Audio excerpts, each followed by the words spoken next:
Hello, everyone, and welcome. Hi. Thank you for hosting. Looking forward to tonight's session. There we go. How did we screw up? No, I just minimized the wrong window. Hey. Oh no. Something. Hey. Oh, there we are. Hello.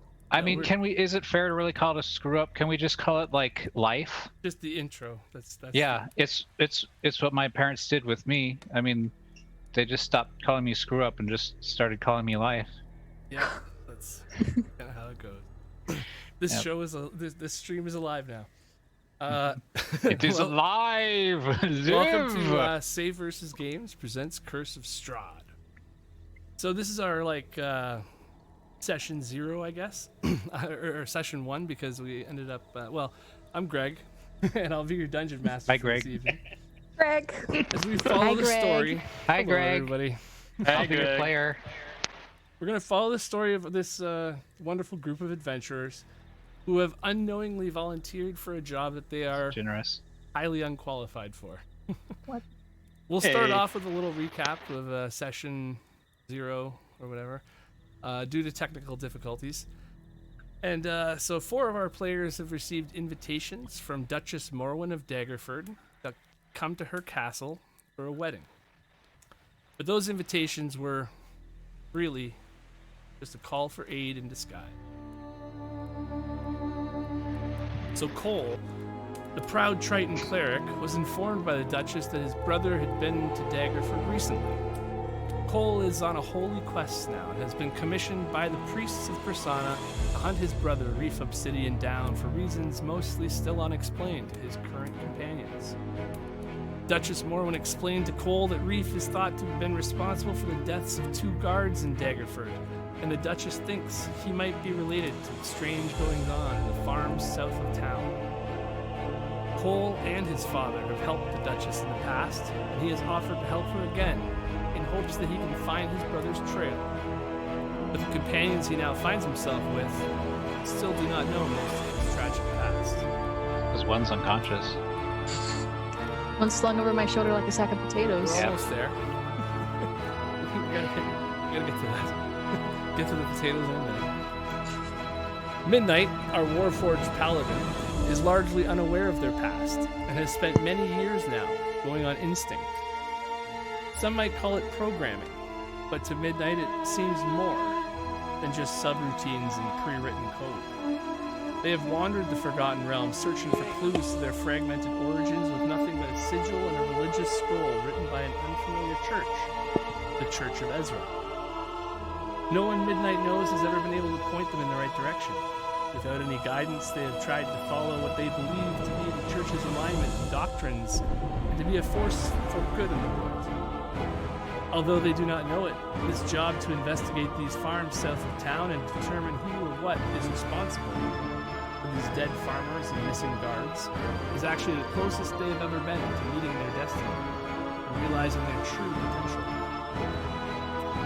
Prim, the humbly regal Aarakocra, has answered the Duchess's call as well. The Duchess has heard all kinds of wild rumors about the causes of the disappearances, ranging from Merchants Guild mercenaries or rival farmers to wolves and even fanciful stories like werewolves.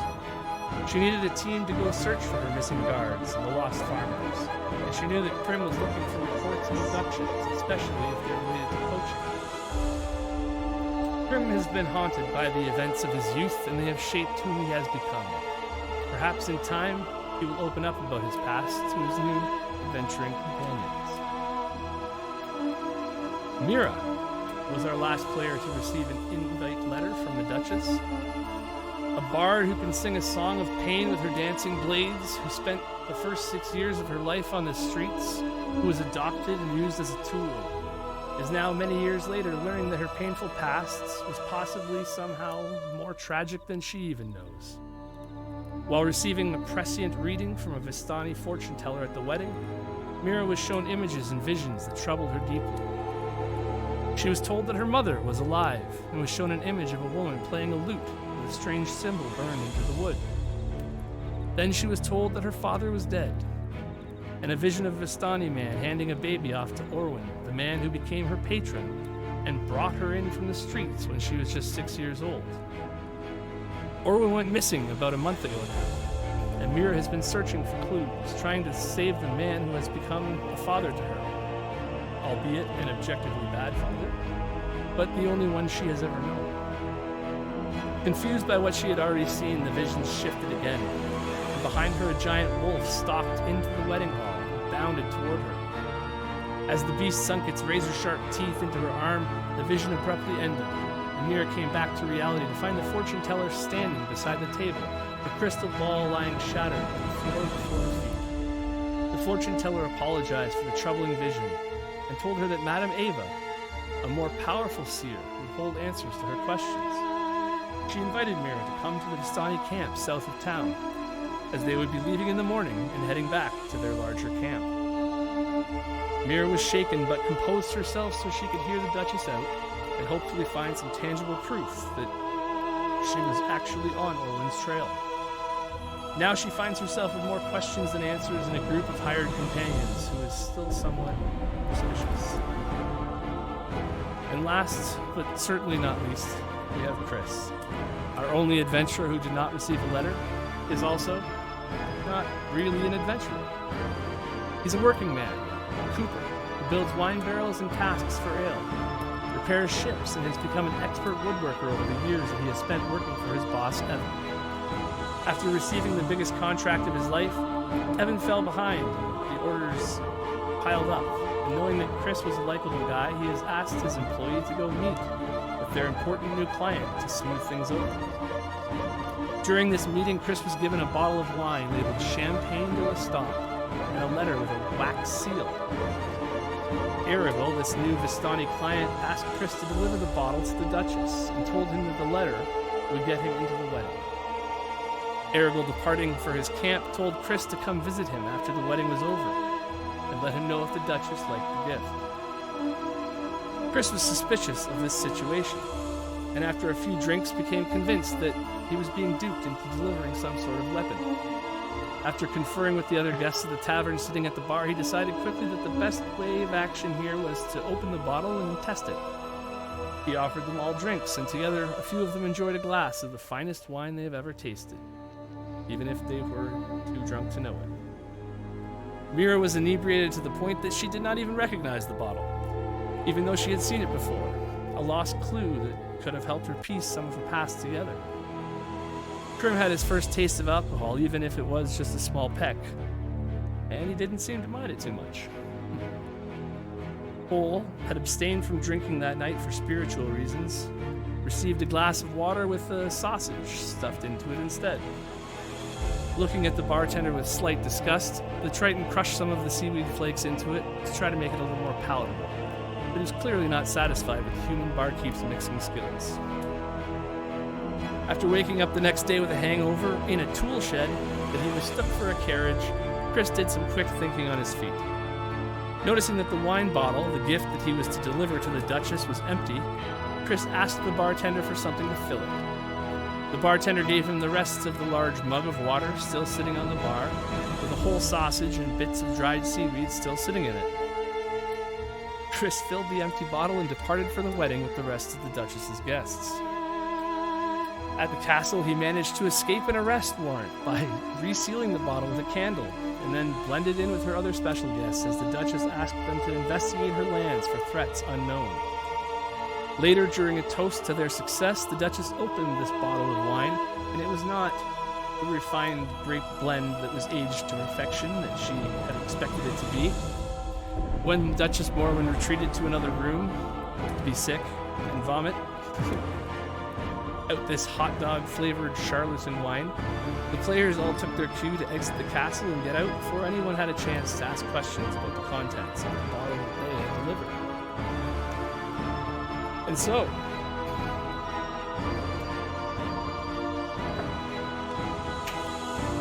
when they finally reached the farmlands of the south that they were supposed to investigate, they found bodies slumped over and lying on the ground near a barn. Inside, 2 wolves feasted on the body of a man in a guard's outfit.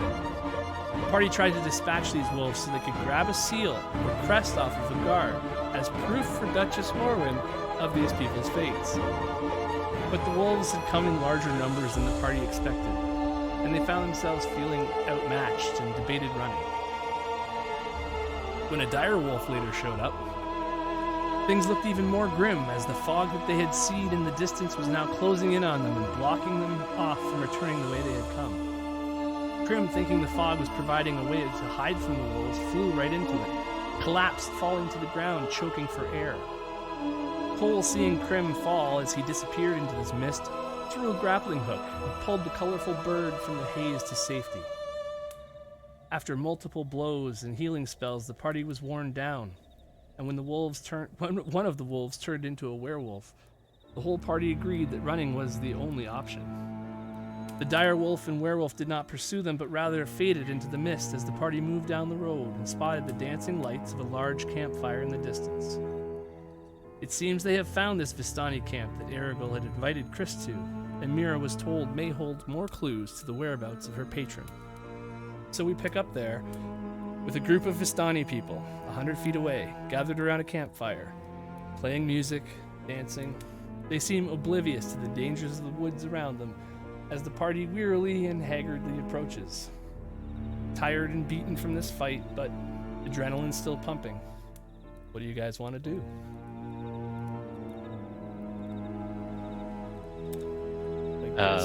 Limply droop as an unconscious sack of potatoes from my ally's shoulder. Yeah, you're still actually sitting on the shoulders of somebody here, right?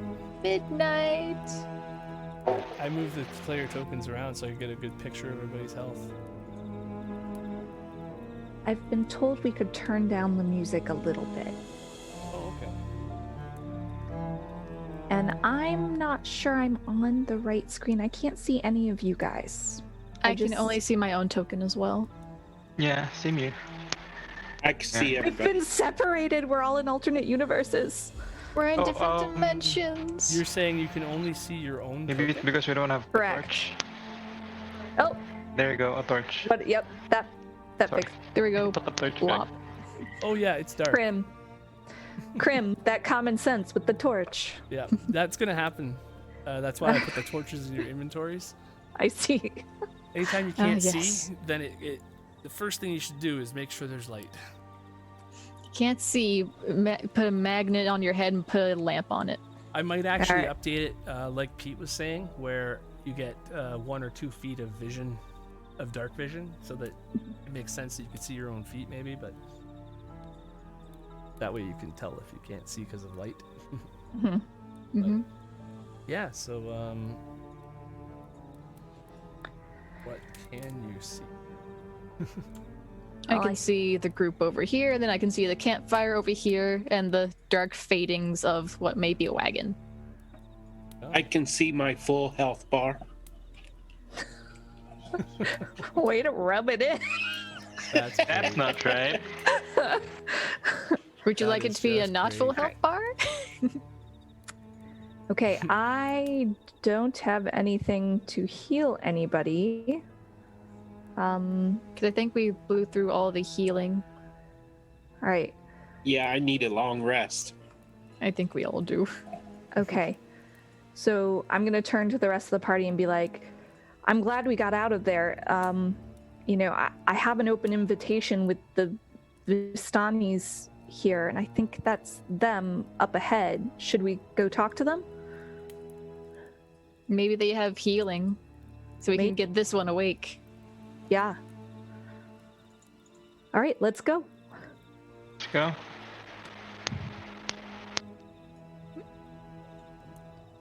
Can't drag Chris's token, so just...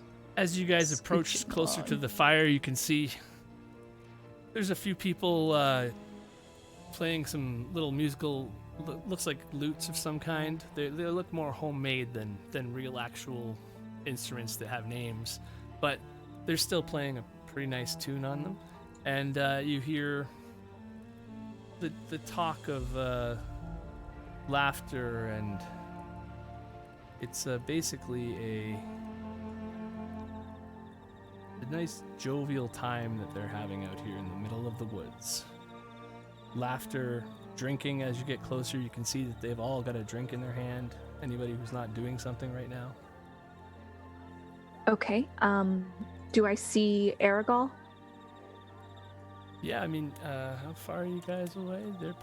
They're starting to maybe clock you too. There's a guy, you see one of the horses notices you and doesn't really react. Okay. Just kind of, looks at you and then looks away again. All right. Aragol, are you here? Ah, hello, my friends. Come, come, come. And he comes over to you a little bit, your direction. I'm having a hard time with Windows now, too. There Right. we go. He's like, come, come. Hello. Aragorn. And he's giving hugs. He's got his arms out, waiting. Anybody who wants to give him a hug. Mira's just going to be like, no, thank you. We need a healer. Rather desperately. Ah, yes, yes. I can see one of you is sleeping. Yes. Come, come. Hey, my brothers. Looks like we have some haggard guests here. How about how would you like some stew? We have some stew on the fire. You can see that there's a pot bubbling on the edge of the fire pit here. Its contents look nice and steamy. There's wine casks all littered about this camp. This guy over here is an older gentleman, and he's kind of staring right at you guys, and everybody else is sort of doing their thing, ignoring you pretty much. But this guy back here seems to be staring right at you. Yes, what kind of who needs healing? Yes. Mira, I kind of just point to the sack of potatoes in my hands that is Chris. Pretty much everybody on the left side. Give me 1 minute here. I will be right back. And he goes into the tent and comes out again in a minute later. It took him a minute though, so made some noises and threw some stuff around. And he's got his hands full. He's got 5 healing potions in his hands. Passing them off to whoever grabs them. I'm okay. You're misgrabbing one. I'll grab 2. I'll grab the other 3, I guess. 2 for Chris, 1 for me. Yes. Take off your mask. Have a seat at the fire. Enjoy this wonderful time. We are celebrating, my friends. We are celebrating. We are heading back to Midi-Evil in the morning. Madam Eva. Yes, Midi-Evil. She's our Spiritual leader, you say, yes. Ah, hello, colorful bird man. You don't look so good. Drink, drink. Yeah, I nod the guy, and then before drinking it, I shake it vigorously to see if there's any meat chunks that's gonna float to the side. Then I drink it. Luckily, you did not see any meat chunks. What was the die for the healing potions again? 2d4 plus 2. There you go. You need to make a macro out of that eventually. Yeah. I'll probably end start up doing feeding Chris one of them to get him back up. That's weird. I swear I just heard Crim crow. So That's the Chris healing yeah, you roll gain for- 5 HP. Yummy. Then, like, when you come to, I'll hand you the other potion and start drinking on my own. But where are we? Is this wine? What is this? It's a healing potion. Hello, Chris. How are you? I've been better. Yes, I see that. Yes. Good times, good times. Come sit around the fire. Is it really? Because I've just been used as a chew toy for wolves. Drink the other yes, one, you the might feel a bit wolves. better. Yeah, I'm gonna just keep that. And you guys actually do hear there are wolves still quietly howling in the distance. All right. Chris is gonna jump up with his dagger drawn, and put his back to the fire. They're coming. They're coming for us now. I don't think we're safe. Mira has her hand crossbow out, like kind of on her lap, ready to grab, also looking towards where they came. Right on. Do I see wolves anywhere? You can give me a perception check if you want, but Perception. yeah, no, All right. you're rubbing your eyes, making sure that everything is clear. The coast looks good to you. All right. Yeah. How far? How long have I been out for? What year is it? What year is this? A week. A Are week? you asking them? I'm just asking. They're the messing group. with you. It was a few minutes, maybe? All right. Oh, all right. So we're safe. Oh, well done. Thank you. I was worried. I didn't know if I could depend on you. Not as a detriment to your character, but I mean, we just met yesterday. But thank you. I owe you. You never leave another party member behind. Okay. I don't know how you're defining party, but if that is your rule, I would like to repay it someday. Are we a party? Is that it? Well, we're a group together doing a quest for the Duchess. Because all the parties I've been a part of in the past involved a lot more drinking and a lot less getting eaten by wolves. Ah, Not yes. that type of party. And he comes back from the he's got like his hands full of drinks. If anybody wants one, he's got 5 or 6 cups full of wine, spilling it everywhere. Yes, I'll take one of those. Thank you, sir. Ah, He's yes. gonna grab one. Oh, Enjoy the wine. it's you. I recognize you. Yes. Yes. My Vistani friend. How is Evan? He is doing well. Very well. Did the Duchess like my wine? Oh, she loved it. It went over great. Could not have gone any better. Very, very happy with that. Thank you, Although, my friend. yeah. I knew I could count on you. Right. But you see, somebody switch the labels on the bottle. So she thinks that your wine is swill. And she thinks that other the Trevani wine is amazing. So we'll have to sort that out. But this is disturbing. yeah, I mean, you got to keep an eye out for them. They'll do that. How? Oh, this is not. But good. I think if you just talk it over with her and bring like another bottle, she already likes the stuff.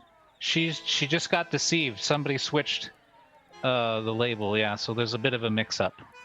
So she is interested in doing business, yes?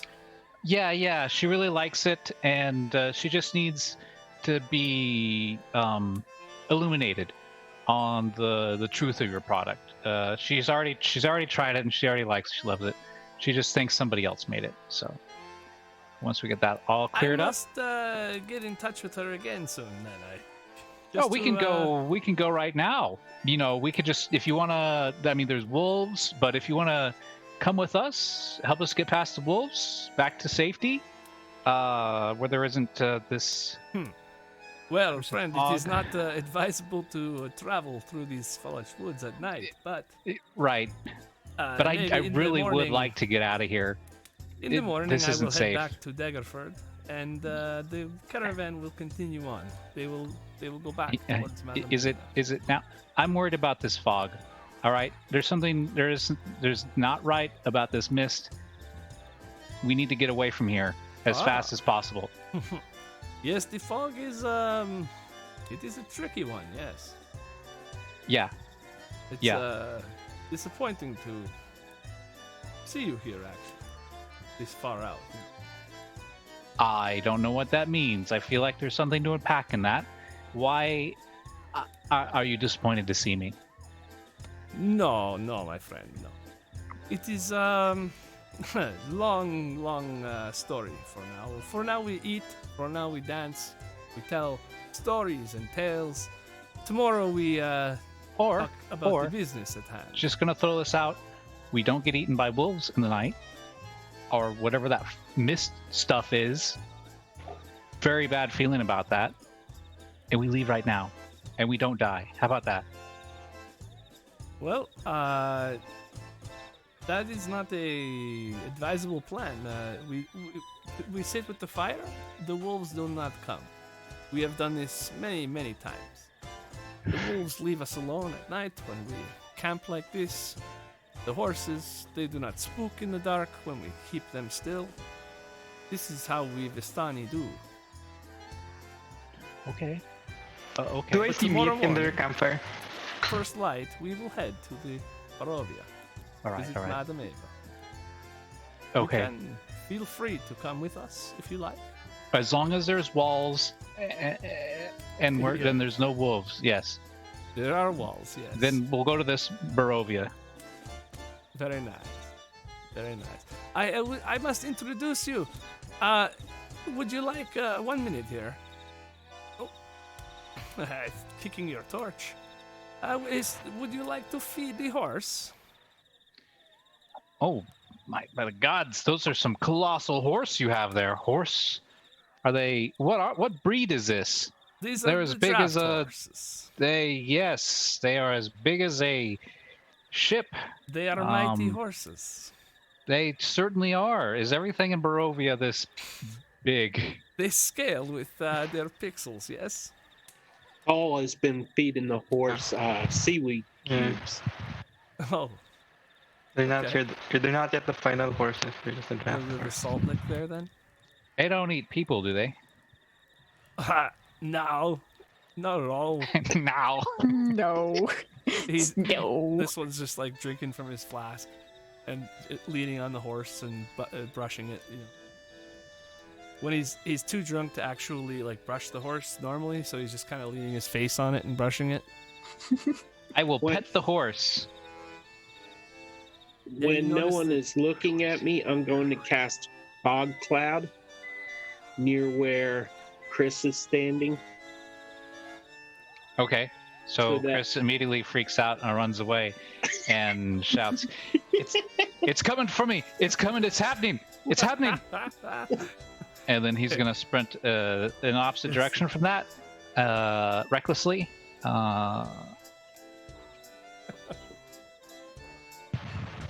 Right. If he's just kind of charging off, like off into the woods, Mira's gonna kind of step in his path to stop him. Wham, runs right into her chest. Mira, Ow. you need to get out of here. It's not safe. The fog, it's alive. It's coming for us. We need to leave now. Wait, And what? then I try to grab her by the wrist and run away. And I'm gonna kind of like look back at the fog and Yes, it sprung out of the ground. It's not natural. This is not natural. You saw what it did to Krim, and it was moving towards us. It was moving towards us. We need to get out of here right now. All right, I hate to say it, but I'm trying to determine whether or not this fog is the fog or just fog. You see Aragol just heading back to the campfire and laughing after watching that whole thing. The fog is sometimes from the weather, not a problem here. We will be fine with the fire here, with all our friends here. There is no reason to worry. That fog was from the ground. I saw it spring up around me. I mean, doesn't fog kind of normally start at the ground? The air and the cool ground and the fog. I thought Maybe? it was the breath of the Zagarin, the ancient spirit that lives deep within the ocean. And when it dreams, fog rises up out of the rocks to cover the landscape. I might have heard this one too. It It's sounds not. very plausible. I'm very, very well educated. I know all about fog. Not many people would know this knowledge. This is nice knowledge. It is, yes. There's a man on the street corner. He knew everything and talked for hours about it. Really, nobody else would listen to him. They're all crazy. Oh yes, But my cousin, he does this too. yeah. Truth seers. They see truth in everything. Yes. Why some people break out in rashes when they eat peanuts, tiny demons, and why some people can't drink milk without getting sick. It's because they've committed sins in their past lives. It's all pretty straightforward. Ah, yes. This sounds like common knowledge. Yes. Yeah. In fact, if you're not feeling well, I can help you out. I'm pretty good with carpentry tools, particularly a plane. And if you are a little low in like the libido or something, I can take my plane and just shave off a few layers of skin, and that helps send out the bad spirits. Maybe we will get back to this some other time. I have my tools with me. I can do it right now. I mean, there's still some blood on it, but you just give me a moment, and the blood scares the spirits too. So the more bloodier and rusty, the better. Perhaps Where you, would that skin come from? You see, I just shave it off. It scares the spirits, and your libido picks right back up. It's amazing, guaranteed. Perhaps people you show always- my cousin Boris there. Yes, Hey, people Boris. always feel better when I stop. Boris is sitting over by the tent. Okay, Boris, I think this man wants to show you something he can do. Anyone else? Would you like to meet my family? We'd Boris. love to. Yes, this is my family. And he's like, hey, and they sort of just kind of half stop what they're doing and look over. They're mostly just jovial, laughing, joking. They're hardly even paying you any heed at all, actually. But then this man Stanimir stands up. Or you guys don't know that yet, but his name is Stanimir. It's Stanimir. And he's like, this is my father, yes, Stanimir. He is He's standing elder. there? He's standing here. He's standing by the fire, yes, but his name is Stanimir. He is the elder of our tribe, and he's the one that you have to, you impress him and you are in. Yes? Oh, yes, that is how it is. And then, would you like to say hi there, Father? Oh, hello. Hello, everyone. Nice to meet you all. Nice to meet the fellow travelers of the road. Impress him, you say? Cole Yes, nods yes, at him impress. from a distance. What's that? Mir will go to Stanimir and say, "Have you ever met a Warforged before?" And she's gonna like gesture to Midnight to be like, "Get over here." You have And a I will big, kind of just walk over. you have a very big friend. Yes. Nice to meet you, sir. I'm a woman.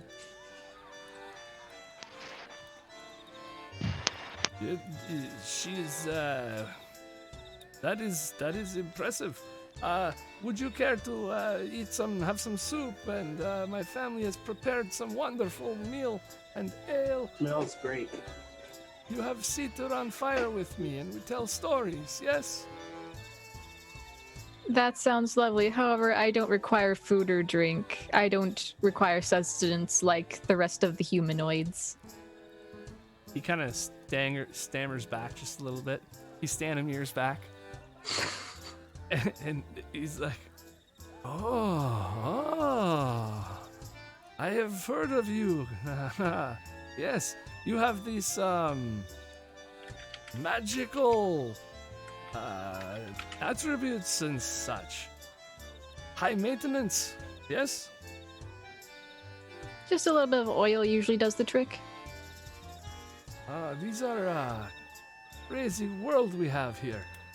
Walking armor. Aye. Yes, well. He's like, gather around the fire, everyone. Gather around the fire. It is time to tell our tales. And you see them all kind of like, okay, story time. Story time! Like, yay, story time! Yay! I lost Cole is ours. keeping his distance a little bit because the fire dries out his skin. Nice. That's awesome. Sounds like he needs a fresh coat of oil. No, I You have need a any extra bath. bacon grease? That's awesome. Okay, so yeah, as the wolves howl, and you notice, Cole, because you're still looking at those horses again. They're not even moving when the wolves howl. You're more scared than they are. It's kind of an interesting, like they must be on this road quite a bit, or they're very well trained horses, or something of the sort. So, as you're all gathered around here, this old man, he's drinking from his mug of ale, and he finishes it and puts it down. And then he's got a bottle around his waist. It's on like a rope. He's got a few of them actually. They're kind of dangling around. I'll show you guys standing here. See him while he's talking to you. He's a bit of a character, right? And he decides to, or he pops the bottle like a jug, pops the lid off, and you hear a bonk. And then he fills his mouth with this wine substance or whatever. And then he spits it into the fire. And you see how the flames turn from an orange color to a green. And everyone around the fire just kind of gets quiet. Music stops. And he looks at you all, and we come from an ancient land whose name is long forgotten. A land of kings. Our enemies forced us from our homes and now we wander the lost roads. The dark shape in the fire. Oh, yeah, that's not a quote. The dark shape in the fire takes the form of a man being knocked from his horse, a spear piercing his side. Stanimir continues. One night, a wounded soldier staggered into our camp and collapsed. We heard his cries and nursed his terrible injuries and quenched his thirst with wine. He survived. When we asked him who he was, he would not say. All he wanted was to return to his home. But we were deep in the land of his enemies. We took him in as one of our own and followed this man toward his homeland. His enemies hunted him. They said he was a prince. Yet we did not give him up, even when their assassins fell upon us like wolves. And then he kind of sits back again on a log. Deep in the bonfire, you see the dark, shadowy figure standing with a sword drawn, fighting off a host of shadowy shapes. This man of royal blood, he fought to protect us, as we protected him. We bore him safely to his home, and he thanked us. He said, I owe you my life. Stay as long as you wish, and leave when you choose. And now that you are on my side, you will always be safe. The figure in the dancing fire vanquishes its final foe and then disperses in a cloud of smoke and embers. And Stanimir's face becomes a somber mask. A curse has befallen this noble prince of ours, turning him into a tyrant. We alone have the power to leave this domain. We have traveled far and wide to find such heroes, perhaps as yourselves, to end the curse of our dread lord and put his troubled soul to rest. Our leader, Madam Eva, knows all. Will you return to Barovia? Speak with her. It is very dire to do.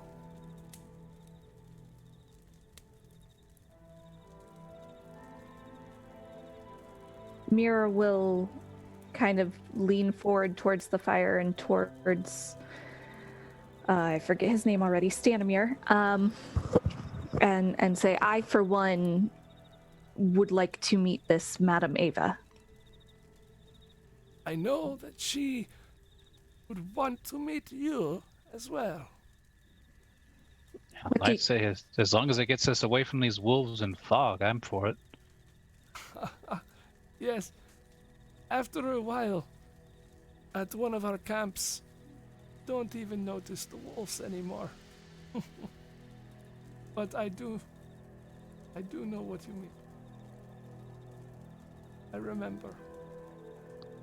What do you remember? Oh, I have traveled these woods for so many years now that the fears that I once felt are not the same. I know All right. how to be Well, safe. that's devilishly cryptic. Can I roll insight? Sure, yeah.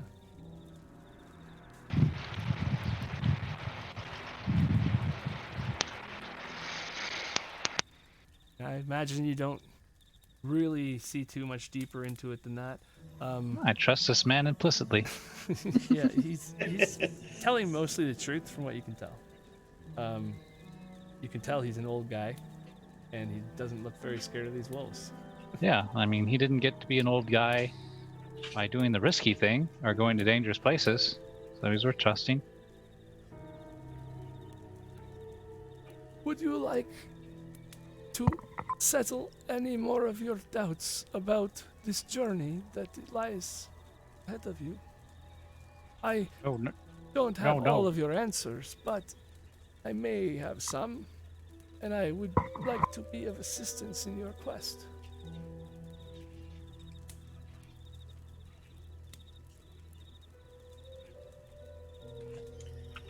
So Mira's gonna kind of like scooch over and scooch in between this guy and Aragol and kind of whisper to Aragol, and she's like, I don't want to say it in front of the group, but what was so important about the stone?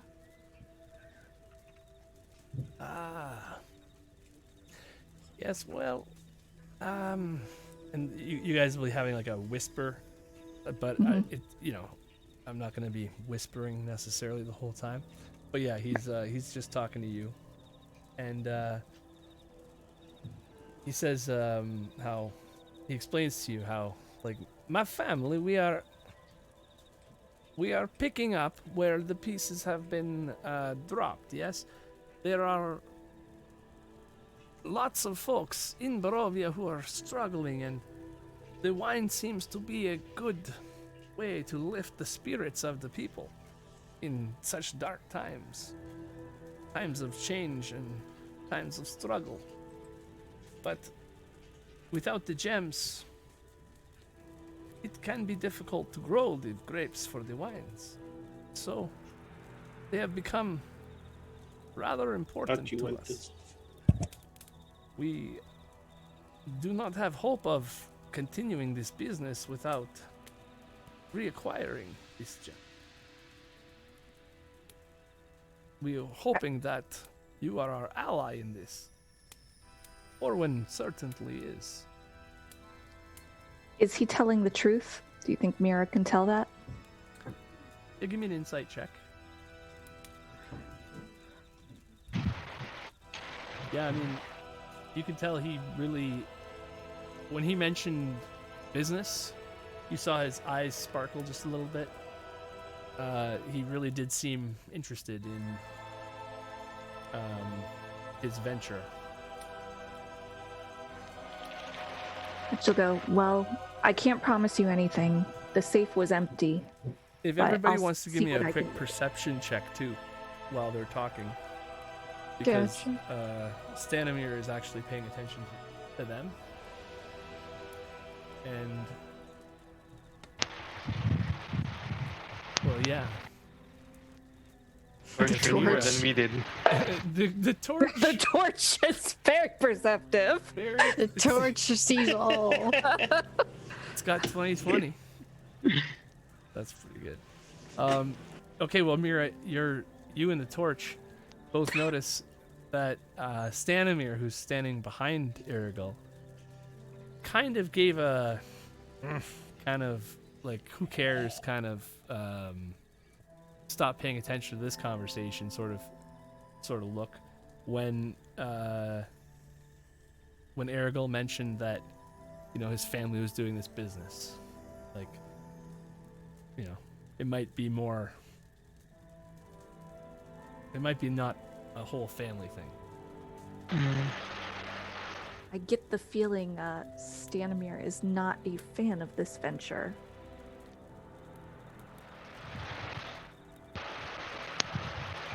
Well, I mean, I trust him. I got 5 on my insight, so I trust everybody. I mean, he's an old man. How could he gotten old taking unnecessary risks? I think the safest thing to do would be to just follow his advice. Well, Mira wants to go to Madame Eva, so she's all in. I'm just gonna look around for wherever they keep their kegs of alcohol. There's actually there's a few of them just kind of littered around here. You see these guys constantly going up, pick up the keg, put it under their arm, pop out the stopper and fill up their glass, and then put it all back. And some of them are sitting on them. They're little kegs that you can throw a few of them on a horse, kind of thing. Yeah. Halfling kegs. Well, no one's looking. I'm gonna open one, act like I'm gonna pour some drink in my glass, then I'm gonna put some crushed nuts and seeds inside the keg. Because I figured out that he's the one who made the meat ale. So I'm gonna give him a taste of his own thing. Okay. I was That's gonna awesome. say, when did Krim start drinking? He had a peck of the wine. Yeah, but The wine. he must No, have the real really wine. liked it. He did have a Turns peck out of to be the real meat. wine. And then he had more of the meat wine. The meat water. But yeah. Over here there's a guy who's filled up his glass now with that bird seed mixture. But he's got a full glass still, so it's kind of settled at the bottom for now. Ticking time bomb. Good.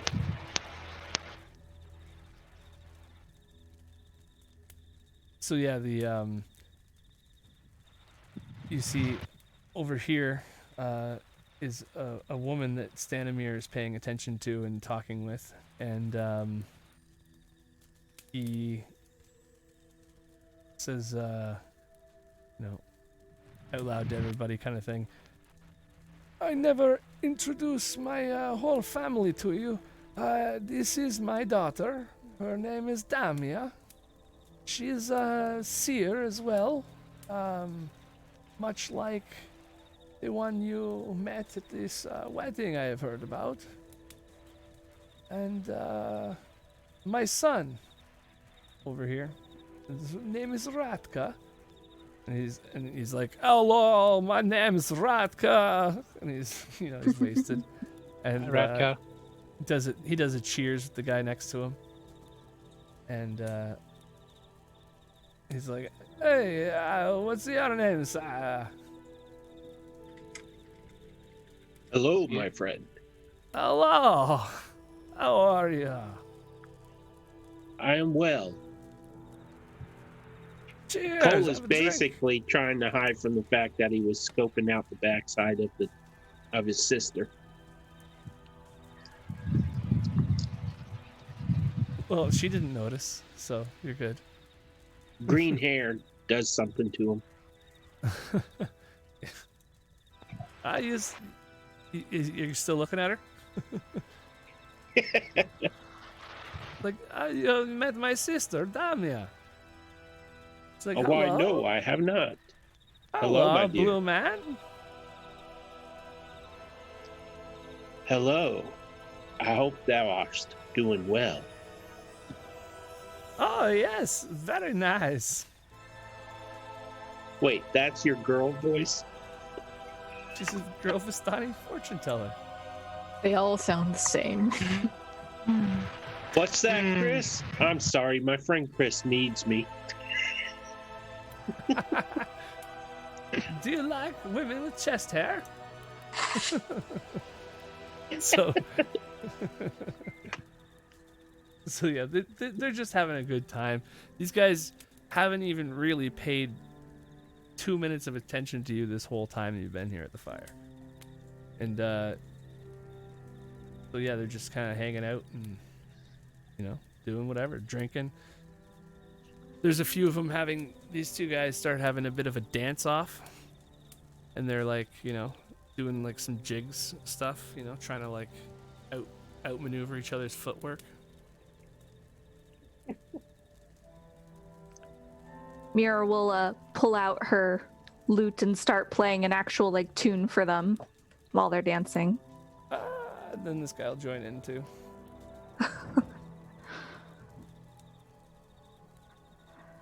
And as she does that, she's kind of walking back over to Stanimir.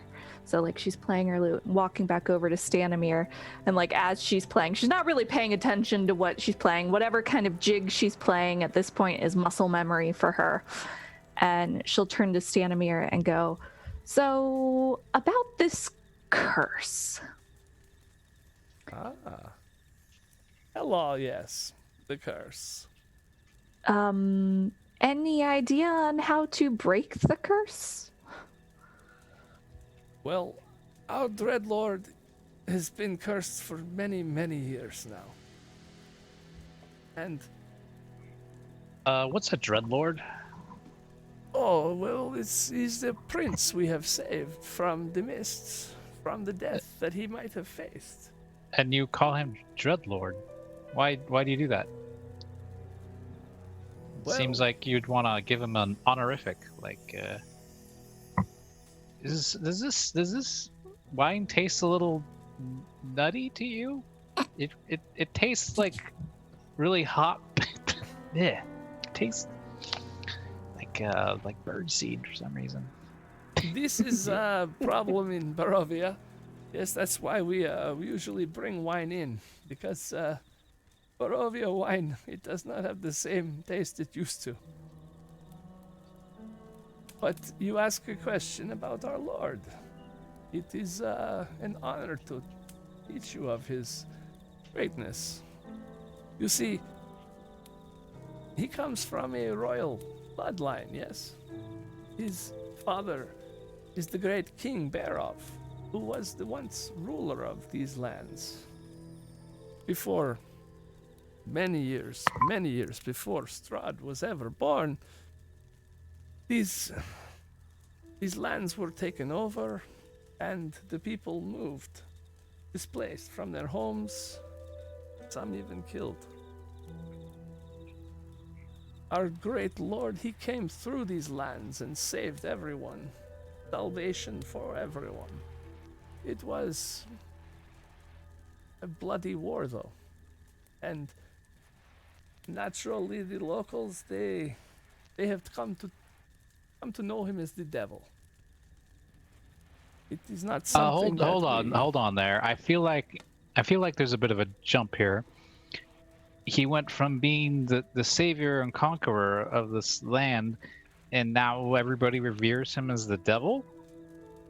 Well, this is so long ago that generations forget the sacrifice of the ones before. Just like my struggles when I was your age are long forgotten now by everyone around So me. they're just ungrateful, and they don't give him the respect that he deserves. To call him a devil, though, Well, how?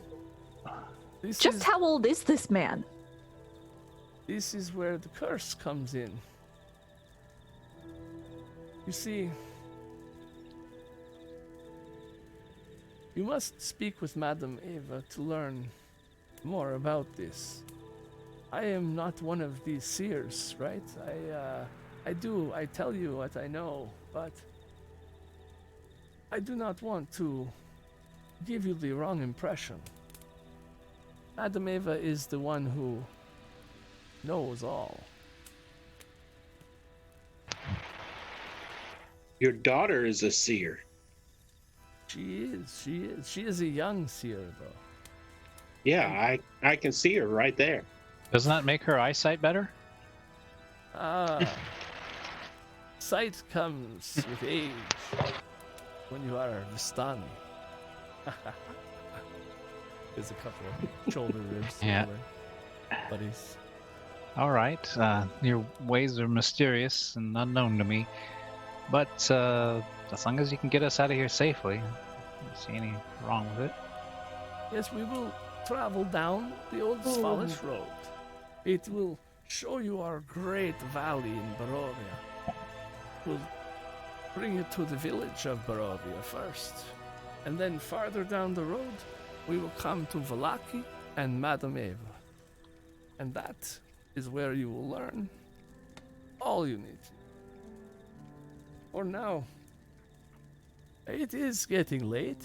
Do you wish to stay up until the sun? I don't think I can do this with you anymore. I am too tired. Yeah, well, I've kind of had a long day as well. We can find a place that's safe. Is it alright if I sleep in one of the wagons? Well, the wagons are going to be for me and my family, the elders. This is the traditions that we have. Right, but there's a lot of wolves out there, and they like the taste. They got a taste of me, and I think they want more. So I if you don't believe mind. there should be room for you in the tent. In the tent. You will have Okay. to ask my son. He is the one in charge of the tent and the guard and all of the such things, unless I wish to take over. All right. I'm sure he won't mind. Which one is your son? Oh, he's Ratka over there, looking at his All right. shoes. Raka, up here. The wolves aren't on your shoes. Yes, hello. It's good to speak with you. How I was goes the looking evening? at this soup. Sorry. Yeah. Yes, it's good soup. It's magical soup, you know. Of course it is. I don't see why you shouldn't be looking at the soup when you're on guard duty. Not like there's packs of hungry wolves out there ready to rip our throats He's like out. taking 2 steps forward and 1 step back, and he's got his soup bowl and he's going for more So, soup. I was wondering, could I stay in the tent? I've had kind of a rough day, and would like to not get eaten. In the tent, yes. You want to? All right. Yes, there is. All right, that was a good talk. Of room in Thank the you. tent. Yes, of course it is. Yes. Good job guarding. You keep doing that. Thanks. Do you Good night. know why they call these the magicals frying pans magical? Why is that? They are cast iron. Yes. Oh, because that's very clever. And Look he's at gonna you. go pass out. Here, I think I've got something for you. Here's a copper coin. He's back in the tent, passed out, with his soup. Dang, he's Cole fast. is laying down where he's at with He's his eating head soup resting on while a he falls branch. asleep. Oh, you're there. Okay, yeah. Yeah, I'm gonna be going to sleep. All right, Mira kind of sidles over to Midnight and goes, "Was that guy just in charge of the watch?" I think he was, and now he's sleeping with soup. Okay. I think he had too much wine. So, do I I would notice anybody on watch right now? Yeah, there's a guy with his horse still. He's leaning on the horse. Okay. Everybody else has been drinking all night. You hear the wolves howling in the distance still. They seem to echo back to each other. One calls and then another one answers, but then just like a clock, the hands on the numbers on a clock, you feel like you're in the middle of it and surrounded by wolves at every hour. Okay. So I don't know about you, but I think we should also keep our own watch and not just trust these guys to keep watch for us. What do you think? Oh, that would be easy. Since I'm not like you humanoids, I sleep, but not like how you sleep. I Oh, can right. still hear and see while I am inactive. Oh, well, that's interesting and useful. This is very interesting information. It is, you are a clockwork trinket? I am what people call a warforged. Very good. Good. This is Have the a good seer, night. right? What's that? This is the seer, right? Yeah. Yeah. That was talking. Yeah, Mira's gonna see the seer coming towards them, and she's gonna be like, "Mm-mm, bye," walk away. Good night. Cole is snoring loudly.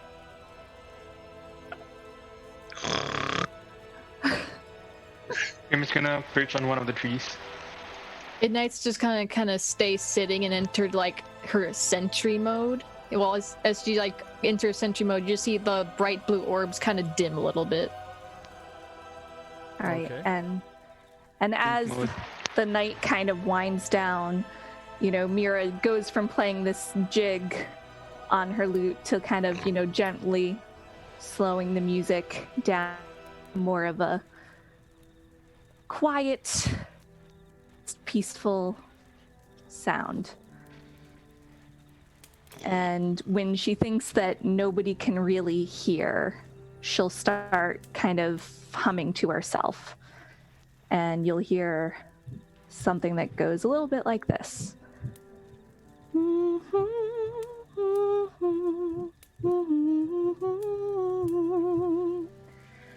Beware, beware, Vistani daughter.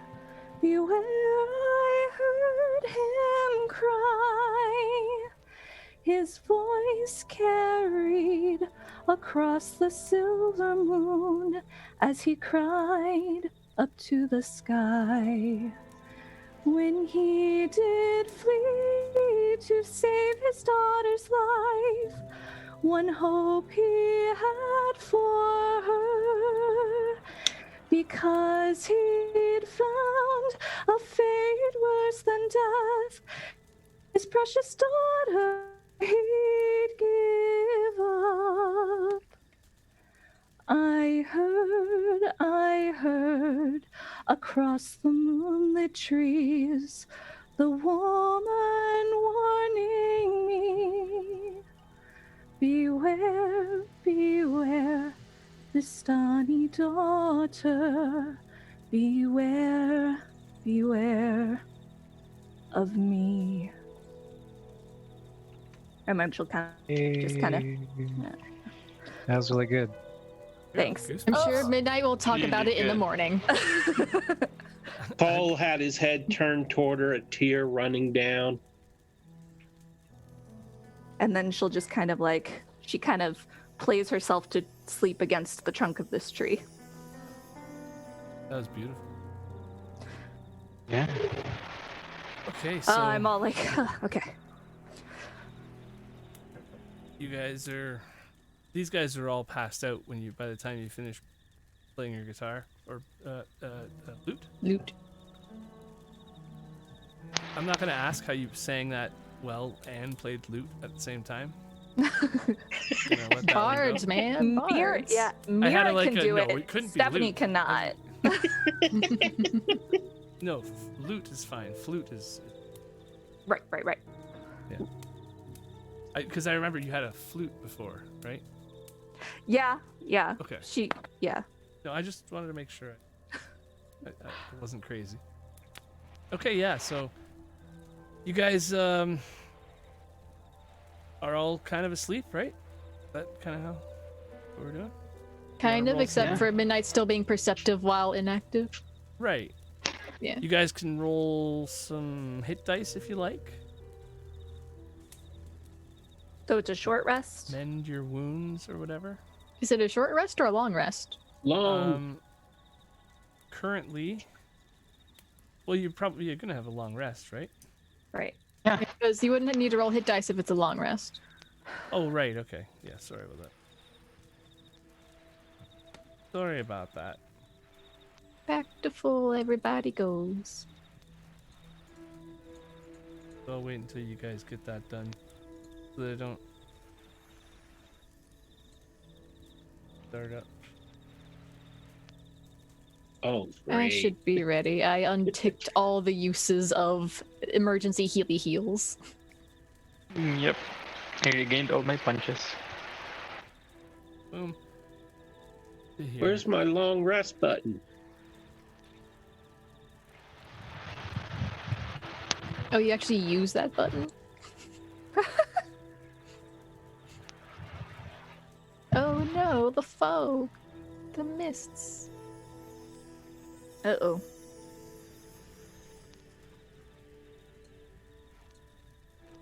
Oh.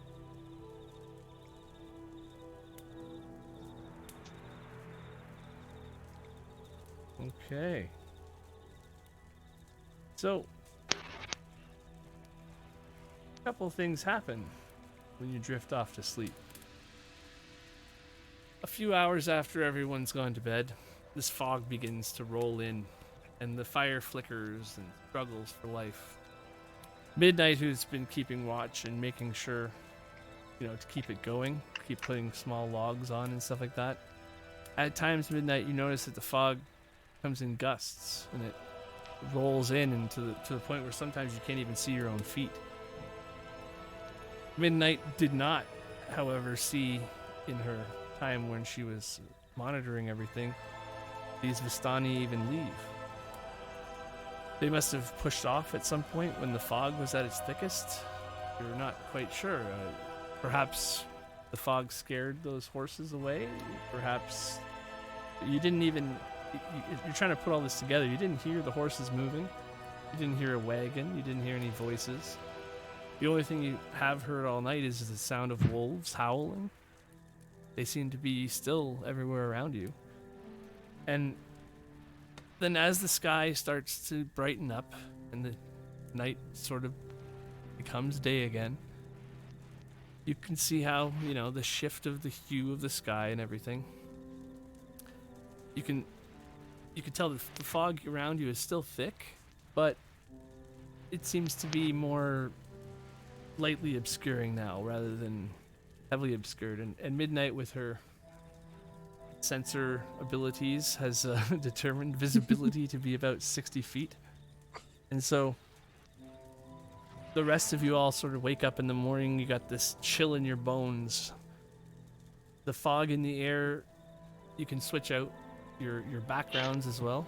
But the fog in the air begins to run backwards towards the trees where no light from the rising sun has hit them yet. As it does, you begin to see the details on the trees that are nearest to the road again. Maybe I can even show you guys more. Because it is daytime now. Maybe. Oh, yeah. So because it's daytime now, you can see these details on the trees, and they look like gray ghosts that are starting to form as the mists reveal their whole, the trunks of all these trees throughout the forests. And Grim, you have a moment of sudden realization as you take in the look of everything. You've been sitting on a tree all night, right? But you didn't notice that the trees around this tree, and even this tree that you've been sitting on, this branch, it's not the same tree you sat down on yesterday. All the Vistani seem to be gone. There is no sign of them. I'm just gonna scratch the bark of the tree and then taste it. It does taste different. Not different bad, not different good. Just something's off. I'm gonna go for my morning fly. I'm gonna fly around, look at my surroundings. You notice that the trees above you come in like a canopy now, whereas before they were just on the other side, opposite sides of the road. Now the dead twigs that meet above your head before you can actually get out, and sort of feeling like this is a bit of a caged-in situation. Like everybody else, you have 40 feet. Like, who cares? But Krim, you feel the difference here, where you can't find any pathways to get up to the sky. Plus, the fog is the same fog that it looks very similar to the way it moves as the stuff that you choked on the other night. So you might not be as inclined to fly right into that. Up to you, but... Yeah, I Krim missiles downwards, like he just flies as fast as he can downwards to where everyone else were, and then he's gonna go. We need to go now. What? What's wrong? The skies, they're covered. It can't get out. We need to go. Well, This isn't good. What is going on, Krim? We need to go. Where's the Vistani? We're traveling with them. We'll just stay with them. Where'd they go? I don't know. Go ahead. Alright, that was it. I don't know. They had to have left sometime in the night, but I didn't hear or see them leave. Is that possible? Oh man, There's I need so to much really fog. stop drinking as much as I need. All right. This is probably that seed wine. Well, they're probably not too far ahead of us. Is there any sort of tracks? Like, we can follow wagon tracks. Are there any wagon tracks around here? Mirror will start looking for wagon tracks. Yeah. Yeah, there's not really much. There are tracks. They're not looking. If you want to give me a nature check, I guess. See Gonna how go badly. survival. Oh. Yeah, that works. Yeah, you can tell, Cole. These are not very fresh. Like, it's not like the Vistani just took off from this exact location last night. These look like maybe like there's no tracks here where you would expect to see, because that's where the horses just were. You don't even see any horse hooves from horses sitting here all night. Like, There's something wrong here. Something very wrong. Do you have anything beyond that? I mean, Can you not sense it? There's an evil permitted in this place. I can feel it in my bones. Grim looks around for any exit or any path that's not covered by fog. yeah, this you is can see how this roadway here that you're on, this end of this road seems to be, when you're in one of those situations where you have a left turn and a right turn to make, and one of them it seems to close in, and the other one seems to open up more. But you're getting that feeling from this, and on this side everything seems to close, and all the branches seem tighter, all the trees seem closer together, and over on this side, feeling it like it's more open. There's more light that way. Yeah. Seeing an obvious path, Grim is gonna start pulling people up. I mean, So that, I don't know. It doesn't seem that strange. It seems rather familiar. I mean, What do you mean? well, I mean, the forest is still here, and I mean, the fog is kind of keeping its distance. I guess that's good. And what about that? Or and he shoots an eldritch blast across the canyon.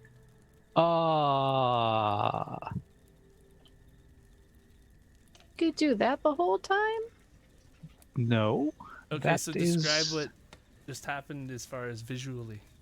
Oh, it's like a twisting rope of fog with several like fangs protruding at the very tip of it, and it just slams into a rock and it blows a chunk off of it, leaving just a smoldering tendrils of wisps of mist. That's new. I mean, what was in that wine, right? Yeah. What? You could do that all this time? No, I couldn't. I could not do that. I mean, I was literally eaten by wolves yesterday. If I could do stuff like that, I would have been doing it, all right? Stabbing it with my dagger.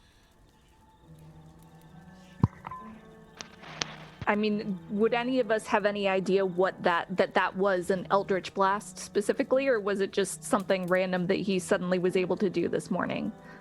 I would say, I'll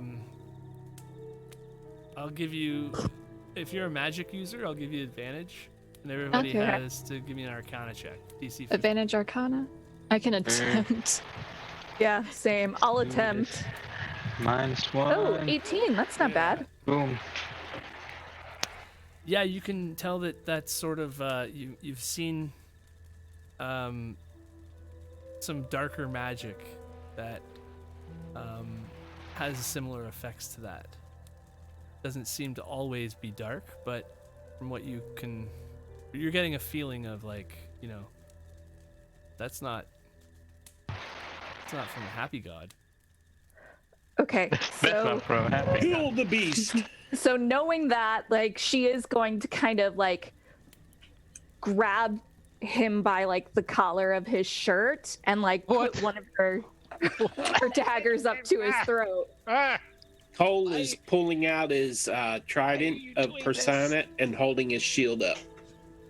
What kind of magic is that? It's not right.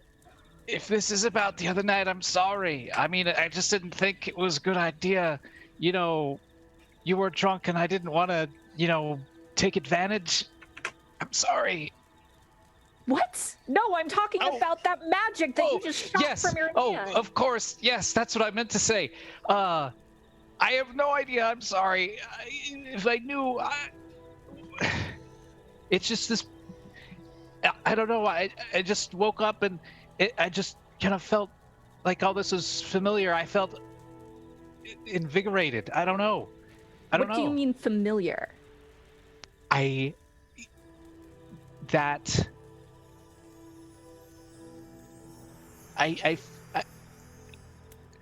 if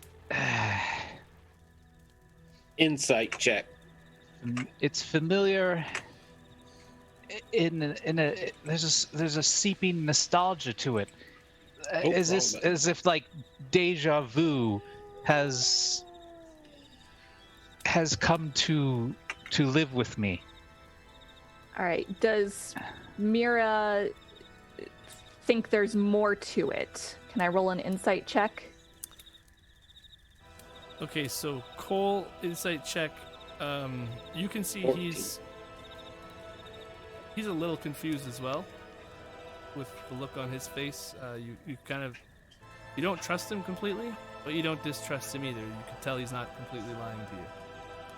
Midnight with the 9, you're not sure at all, and you're feeling a little more uneasy than you were before you started talking. And what about... I don't What? have another... Oh, yeah. Oh, no. Yeah, she has no idea. You're like... Seems legit, actually. Right, so Mira's like looking him in the face, and she's really like, she gives it a moment to just kind of like be like, you did have a mess lot with to me. You mess with me, like I'm gonna end you. And then she'll put her dagger away. She's like, guys, I don't like this at all. I feel like we're being corralled. Well, we're off to a good start. Good morning to you, by the way, Mira. Yeah. You mean like how the mist could be pushing us to have gone to the camp? No, it feels like I want to go that way. But why do I want to go that way? Well, there's no mist in that direction. I mean, it seems like rational after we had that bad run-in the other night, and I'm no fan of it myself. I think we should just go where it isn't. So you think we should go that way? The way that every fiber of me being is telling me not to go? I don't know your body. I don't know what your intuition is telling you. But what I can see is a path with no mist and mist. And I want to go not in the mist. Away from danger is the prerogative. We are being forced along that path. We are being led. Can you not sense this? No, it's ridiculous. Some sort of powerful wizard taking time out of his day of ruling the world to take a bunch of common people and put them in a maze of some sort. What kind of wizard would... Oh, that's exactly what a wizard would do. Yeah. Oh, shit. Well, I mean... I don't know. You want to flip a coin or something? I feel like we're just doomed either way at this point. If there's some sort of powerful wizard that has made it his mission in life to torment us, I don't think we have much of a chance, to be honest. Plus, doesn't the mist knock out people of your kind who need to breathe? That's right. Krim did have a bit of a issue with it, and I mean, I don't like it a bit. So, I think I've made myself clear that we go where it isn't, and I leave it up to you. What would you all want to do? I want to see if we can find Madame Ava wherever she may be. All right. Well, let's find an inn or a tavern or some place where there's neither mist or wolves or mysterious disappearing Vistani. Start there. Just as you say wolves again, Oh, I'm sure no. you're hearing them in the distance. All I'm right. sure I'm hearing wolves in the distance again. Yeah. As soon as the wolves became audible, Meow, what do you call this? Grim was broken from his frozen stupor because when the Eldritch Blast echoed out, he was frozen from shell shock. And then when he was he was broken out of it, he just immediately flew up and then towards the direction where there's no fog. So he basically dashed. Maximum Alright. movement. Yeah, I mean, you feel like Mira was saying, you're feeling sort of corralled in that direction, and and like Cole was saying, it's feeling unnatural. It's not like you've never seen wind move way before. It's sentient way almost. Cole approaches to the spot he's at, and he stares into the opening in the mist, and he shakes his head and looks behind on the other direction on the road, and then says, "I do not believe we have any choice, but we should be on our guard. We I should have a go bad this way." feeling about this. As do I, my friend.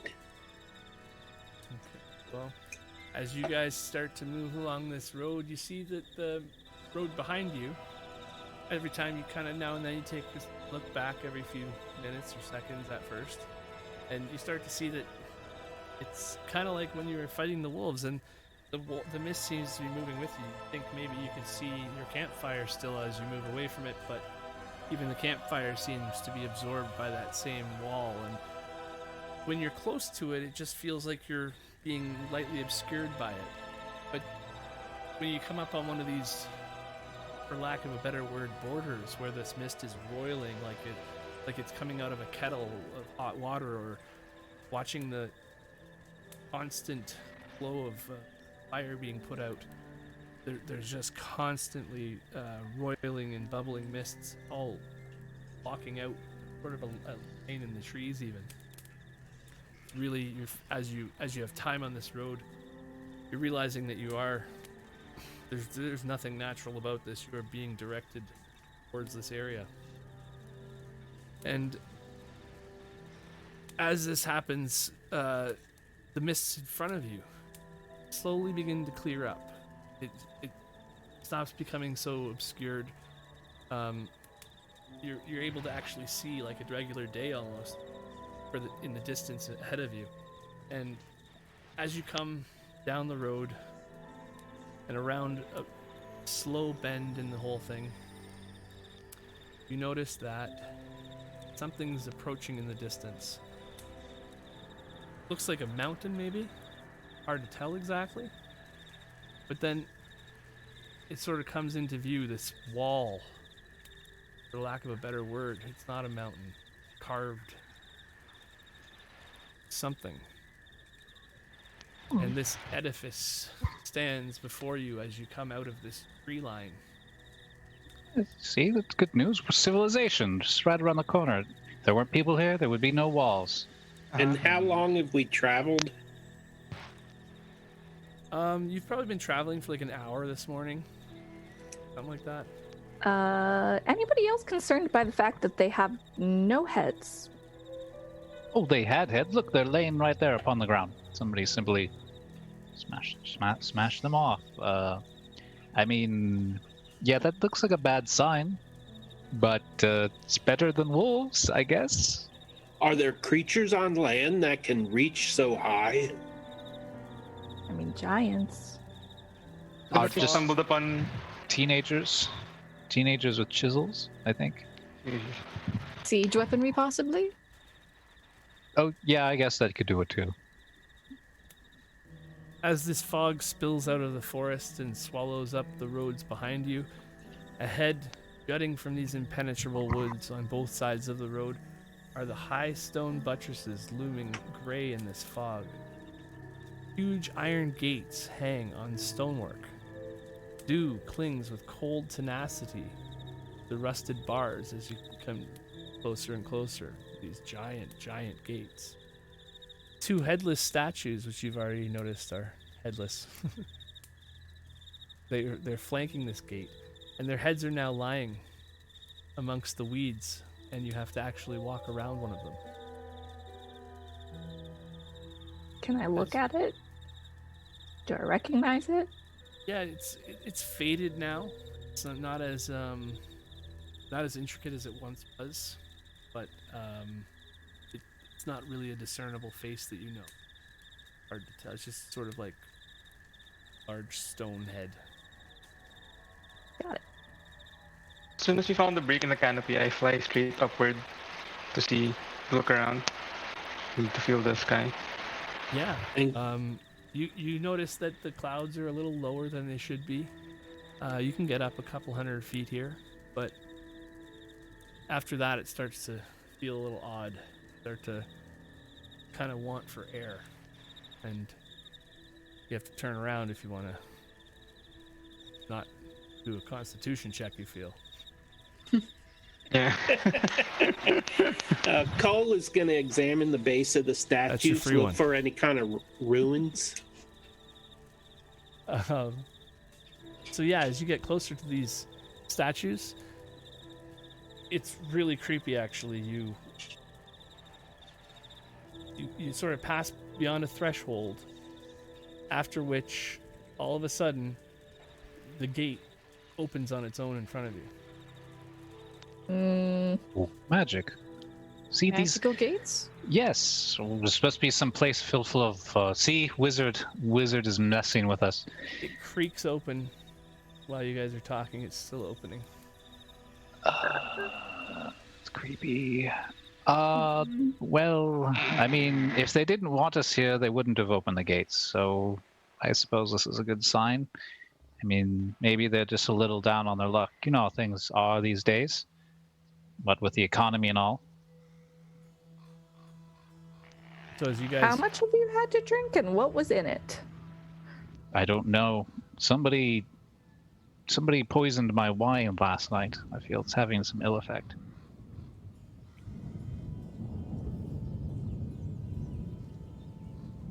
But that is neither here nor there. Good fortune, civilization awaits. Gates open for us. That means we are welcomed here. And I feel sick to my stomach, and I don't know why. Maybe it was the poisoned wine. That's probably it. Greg, can you hear me? I can. Yeah, we can hear you. Okay. When I'm examining the base of the statues, I'm looking for ruins or anything like that. Okay, runes. I thought you said ruins. I did. That's my accent. Oh. It is In character. You can't see anything that looks like a magical influence thing, if that's what you're looking for. There's no sort of markings to dictate what this is or anything like that. It doesn't Okay. say welcome on the gate, have like a welcome mat or anything like that, but no. It's very old. As you spend more time looking at it, you realize that, like, first of all, this looks like something that couldn't possibly be man-made. It's gargantuan. It's reaching up to the heavens almost. Prim, you're noticing that the tops of that statue is where the air starts to thin a bit. Any higher than that, and you start to be, a little woozy. And yeah, I mean, it's just it's an ancient gate, but it seems to be magically preserved, possibly even, and be older than it would be if it was man-made in this state.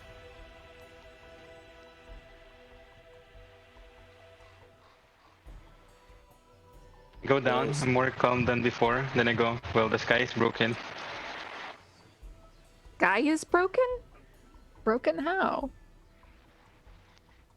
So many ways. The sky is broken. I wouldn't fly up there if I were you guys. Well, I can't fly, so I think we're covered there. I look at my wings, I look at your signs, and I go, oh. Aw. Unless some of us can fly, and she'll look suspiciously back at Chris. You're muted. Suddenly turn you. I don't know why I can shoot those things. All right, I am just as at a loss as you are. I mean, this place is strange, and for all we know, it could be some sort of greater force trying to get us to turn on one another. Perhaps we should have Krim lift Chris high into the air and drop him and see if he can cast flight. If he cannot, yes, it let's would do be that. my bad. No, I mean, other things has happened. Let's do that. This sounds like a great idea. That Let's- sounds no. Yeah. Yeah, no. That sounds Uh, like Splat. Well, I guess it's not happening. All right. Shall we continue forward then? I mean, a warm bed and cool ale is waiting for us somewhere out there. We can find out where we are once we go through those gates. Yes. All right. Mira will pull out her hand crossbow and her rapier and kind of go through the gate. Paul still has his trident and his shield up, but he's very hesitant to go in that place. And as he looks upward at the statues and the walls, he kind of shivers a little bit, shaking his head, and then he steps through the gates. Are you cold? No, that just looks really high up. Oh. Do you not like heights? I'd rather not discuss it. I I think pat his your back kind and likes. go. Sorry, go. I think his kind likes the depth more than the heights. Maybe they'll have a little kiddie pool or something for you. Oh, well, we could find a town well. Could go for a swim. How's that sound? Want to go for a swim? There's so much evil here. I don't know if the water is even safe. Okay. Well, I guess I'm out of ideas. So if there's any other things, just keep going. Yeah, let's go. Yeah, as you guys walk through this giant gateway that, don't have to really try to swerve to get through. It's a pretty big gate. You don't have to go single file is what I mean. After So we you're enter, I'm going to turn around and shout at the doors. Do you want us to close it, mighty wizard? And just as you say that, Draw more attention. the gates Look begin at that. to close on their own. Hospitality. They want us here. And as And you she's see gonna- your last chance to turn back, Right, gates come together. And as they do, you notice that the fog wall that's been chasing you this whole time hits them and stops. Yeah, see? It's protecting us. Dissipates here is- against them. Protecting us from evil. And Mira's we- gonna slap him upside the head and Ow. be like, Ow. Why, Mira? Why do you hit me so? "We're locked in now." Locked in. Look around. We're protected from the fog that kills people. It nearly killed Krim, and these gates automatically opened, let us in, closed, and now are protecting us. We're safer now than we've ever been. Or we've walked into the trap. That Okay. Why do you say that? Clearly, something has been pushing us in this direction.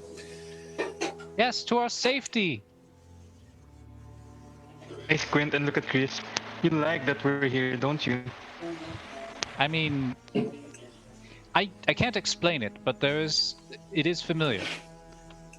And I don't know. Have you ever seen like a something, and you know that you've like a deja vu, like you've seen it before, and it's a little unnerving, but it's a little familiar. I mean, I for one am excited to meet whatever is going on here. I mean, if somebody this powerful wanted us dead, they could have killed us while we slept. Are you all still suspicious of Chris? To be fair, I'm kind of suspicious of everybody. Except for maybe you. I'm very suspicious of Chris right now. Well, I'm suspicious of Blue.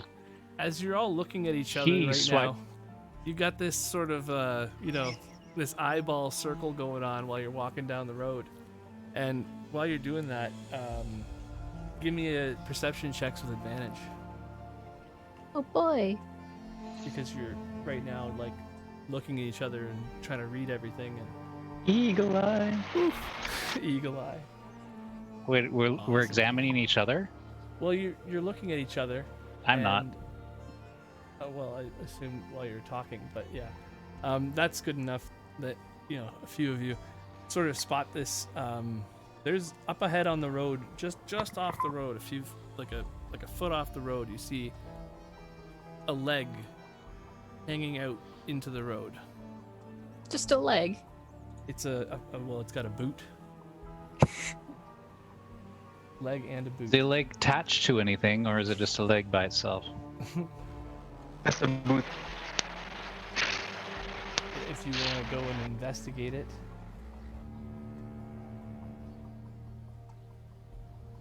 Well, Learn I some didn't see it. more. I wasn't being perceptive. I was daydreaming, I suppose. Yeah. Did I see it? With a 13? No, it's Cole or Krim could really go check this out. Yeah. I see it, but I'm still staring at Chris. So even without looking, I'm gonna point at the thing.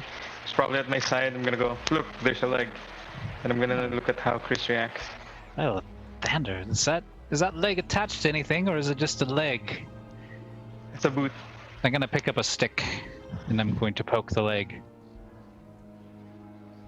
Okay, Sir, so are you all right? Do you need any help? as you do Sir. that, there's absolutely no response from the leg, but you can Sir. feel how there's not where you push his pants in.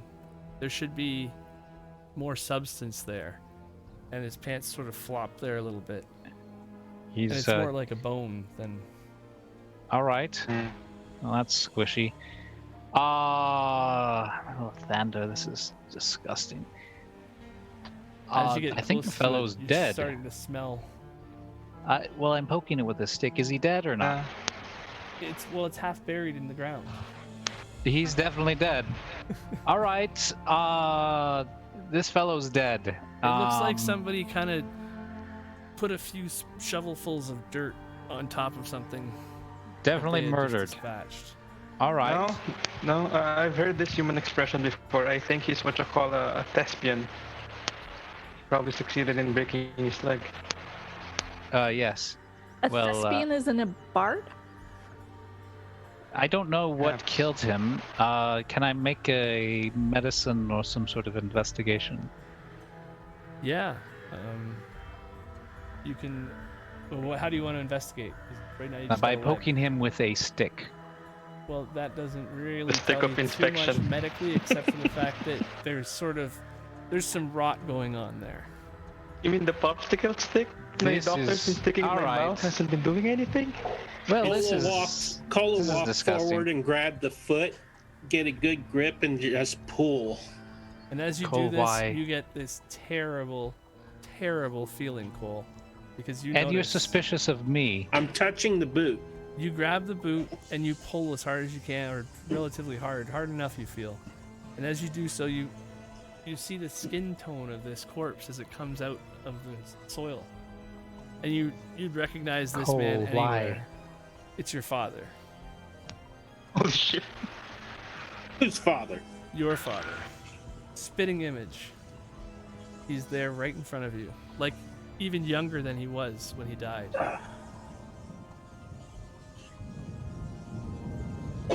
Cole just kind of drops the leg to the ground and stumbles backwards in shock.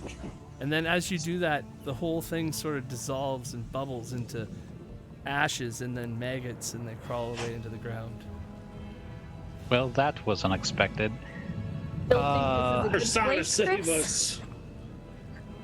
Yeah, I'm telling you, wizard, powerful wizard is just going to be messing with us.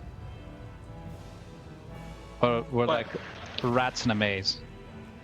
Cole drops down to one knee and he's almost hyperventilating. He's so freaked out.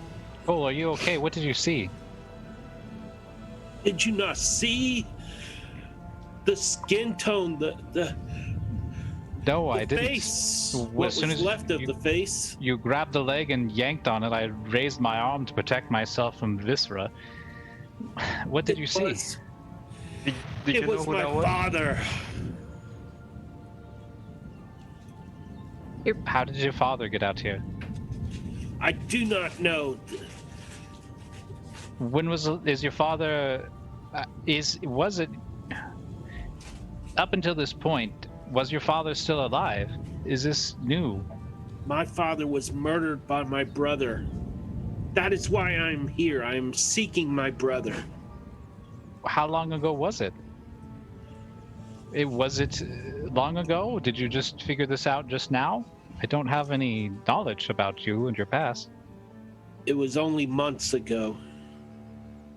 So did this body sit here for months, waiting for you to discover it? No, it happened in my home. My brother, he was not like me. He studied necromancy in secret. And when my father came upon him practicing his evil art, Not secret enough. they argued and fought, and my brother killed my father. That's horrible. I'm sorry to hear that, but I wish that on no man. Did a proper burial happen? We fed the body to the sharks. All right. well, Then Triton this obviously culture is could not lost be on your me. father, since your father has been fed to fishes. This could just be an illusion.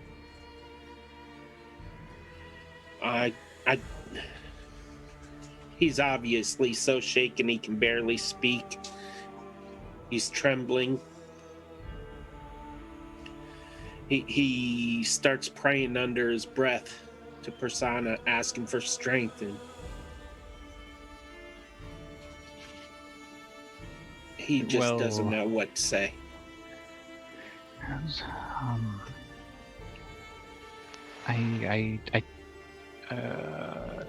Well, I suppose you just need some time to yourself. All right. This isn't a problem I'm particularly good at dealing with midnight. How are you with counseling grief? Not well. I often confuse your emotions. Yes, well, I think that you can see that he's struggling with something. Maybe now's time to step up and see if you can console him. I can offer a prayer over the dead body and light a censer. Well, the dead body turned into maggots and squirmed away, so it's kind of a hole in the ground at the moment. Yeah, there's nothing left of this atrocious scene that just went. But perhaps you could offer our friend Cole some consolatory words. Not usually the best with the words. That seems to be you and Mira's whole deal. No nonsense. Look at you. You're strong. You have an air of confidence, and he trusts you. He doesn't particularly trust me. I think you are the best for the job. I move closer and I go, I think I know exactly what to say. I go behind Cole, pat him on the back and say, there.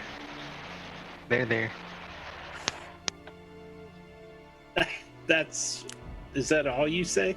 She tried. Yeah, that's all I said. there. Oh, In the same Mimicry, monotonous gotta tone. love it. okay. If I can keep a straight face after that.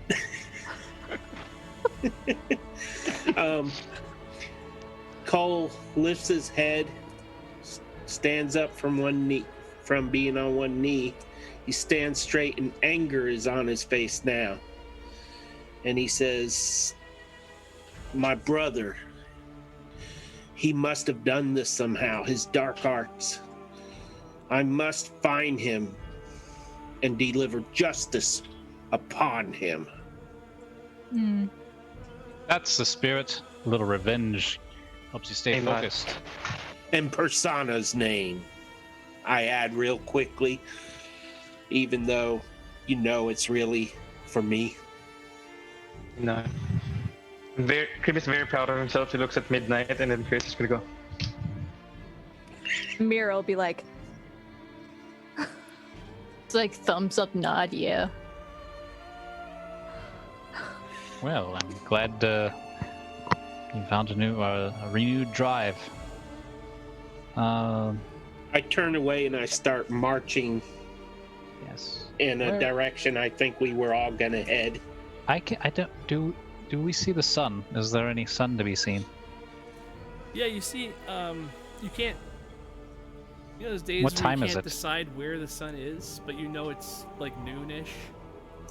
The clouds are always in the way of the sun, so you can't actually see where the sun is, but it's pretty bright out. It's a nice day for being cloud covered. Do we see anything down the road? Hey, Yeah, well, there's mist still on either side of the road, but they're a few hundred feet out. The forest line and the mist are sort of synonymous here in this area. And as the forests clear out a little bit, you can see how, this well-traveled road is leading towards a horizon, and it looks to be maybe at least about an hour at least before you're going to be over the next hill, sort of thing. But yeah, if you want to just continue on, then Cole stops walking for a moment, lifts his arm wide and yells out, "Reef, I'm coming for you!" And then he continues walking. all right. Certainly found his purpose in life. Mira, as she's walking, she's gonna actually kind of take a little bit of a page from Chris's book, and she's just kind of mumbling to herself, like, great. Hell people, necromancers, evil wizards guiding us. Parents I never knew about. This is turning up to be a great day. Right now, even Mira's mumbling to herself. Chris mumbles to himself. Yes, he mumbles. and as you guys are all mumbling and bowing and Grim's just Midnight, eating you some want to get in on birdseed. this mumblecore? No, the only thing Midnight could mumble would be like maybe a small prayer from her church, but there's not that many prayers. Do gods get angry when you mumble prayers to them? I would think they'd want clear alliteration, like pronunciation. Like you don't want They're to happy to hear from us at any time. Are they though? I mean, are they Yes. though? Sometimes they don't want to just go and smite a fool. It's my job. Yeah. All right. Okay. So we mumble our way to town. So as you keep on mumbling your way out, you notice the road as you travel up. The mists and the forest sort of wind and weave throughout this pathway, and as you're traveling, the road that you've been on that was going, you're pretty sure it's going south from Daggerford, but now with the way that if the sun's coming from somewhere over there, then you totally feel turned around right now. If you had to guess, you guys would agree that this road is going north and turning west. And so as it does turn west, and you can actually see over this horizon finally, you see that the mists are cleared enough to reveal a small village ahead. 3 or 4. Right now, you can see 3 or 4 houses or something. In the distance there, 3 or 4 buildings. The first 2 are looking like they're a little smaller. Actually, one of them looks maybe like it's burned out, maybe, and even rotted away. Perhaps maybe it's just like a guest house or something from this other larger house. This larger house that's standing all. It looks from here. It looks like maybe there's a large signpost in front of it or something. Hard to tell exactly what it would. Can't make out the symbol or anything on it. But you notice how to the south of this road, all of the soil seems like it's been freshly tilled. It seems like a giant farm area. All this land, as far as until way in the distance, the forest begins to take over, and the land tilts down into the distance.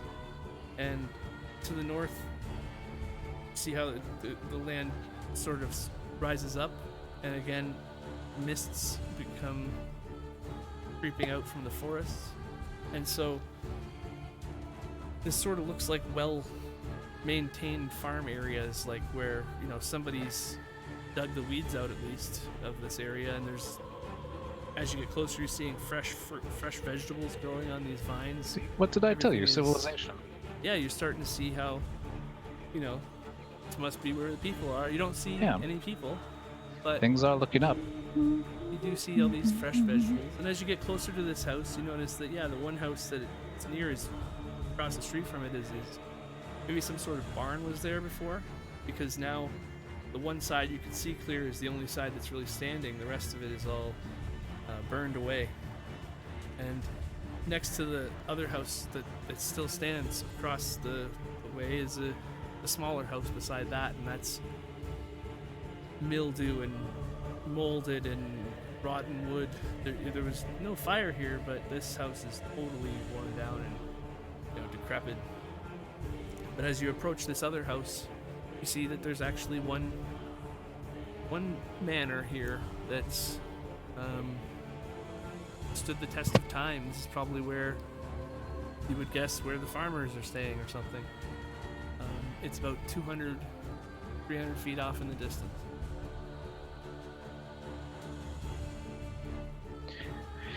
All right. I see a house 200 feet off in the distance.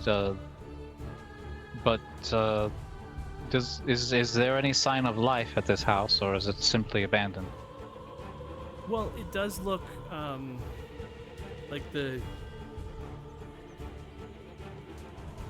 oiled wood on the outside, the protective oils that you would put on a house are you know, freshly done. It looks All right. like somebody's living I'll here. stop and shout, "Hello, anybody home? Hello." As you see that it's you see somebody's face. It looks like a little girl's face even. Oh, come on, Peer come out on, now, from the little girl, front porch. darling. She just pokes her head out, and then Ah. pulls back. Hi, we're in a spot of trouble. We're a bit lost. Do you know where we are? As you get closer, you can see.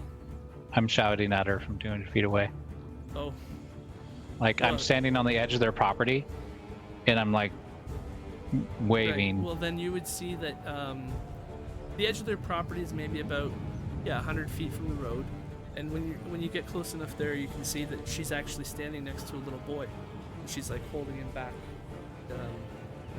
Are your parents Arm home? around him, and you can see that this little boy is crying, and she's sort of like, you know, You shouldn't be so mean to your little brother. just trying to decide maybe if she's like trusts you or not. He's having you know, hard time. You guys are pretty far away, but she's like, you know, help. Hello? Help. Cole will step onto the property, walk past He's Chris, saying you know, help for some reason. and Cole, Do I see what she could be asking for help with?